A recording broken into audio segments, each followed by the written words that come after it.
Sanitary purposes only. Alright, so first off, I'd like to start off this video by saying God doesn't like you, okay? You're short. He gave you one of the worst stats in the book, being vertically challenged. Okay, well, maybe not the worst. Alright, but every single time you laugh too hard at someone's joke, they finna get on you about your height. We all know that nowadays, women like to date tall men, not elves, okay? When you went to that concert last week, you couldn't tell who was performing because all these tall people were in front of you. It could have been Drake, it could have been Kendrick, but you'll just never know.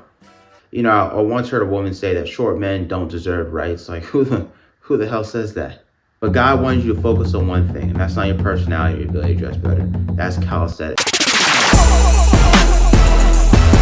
Okay, look at Simone Biles. She's like 4'11", a dwarf.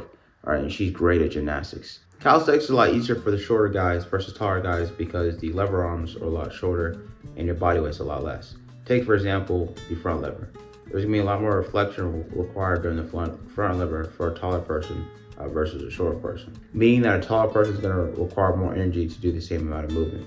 Taller people are typically better at absolute strength, strength that deals with objects, while shorter people are typically better at relative strength, strength that deals with your own body weight. But when you're shorter, you can build muscle more proportionally than someone who's taller. Take, for example, Robert Barbzinski. I don't even know how to say his name. We'll just call him Robert Bob. Bro's like 7'7", okay, but he looks like the wind could blow over his skinny ass. His frame was so abnormal, they even played him in that one Alien movie, all right? As I said before, weight plays a part in how long it'll take to progress. There aren't a lot of 200-pound plus guys out there who can do the planche, and that's just because it's a lot harder. Generally speaking, if you're around 5'9", you want to be around 150 to 160 pounds.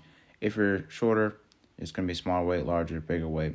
When it comes to performance, good form that you can use is your height in centimeters minus 100, and then you times that by 2.25 to get into pounds from kilograms. My point is, though, is when you're short, what's the point in carrying around a whole bunch of dumbbells when you could just carry around your body weight? It's all about calisthenics. Who cares if you'll never be able to ride all the rides at Six Flags? You're good at calisthenics. And who cares if every single time you have to take a group picture, you have to be in the front? You're good at calisthenics. It's that simple. I just love calisthenics. Also forgot to mention, okay, if you're tall, okay, that's no excuse not to be good at calisthenics. It's that simple. Whatever you do, don't hurt your gains.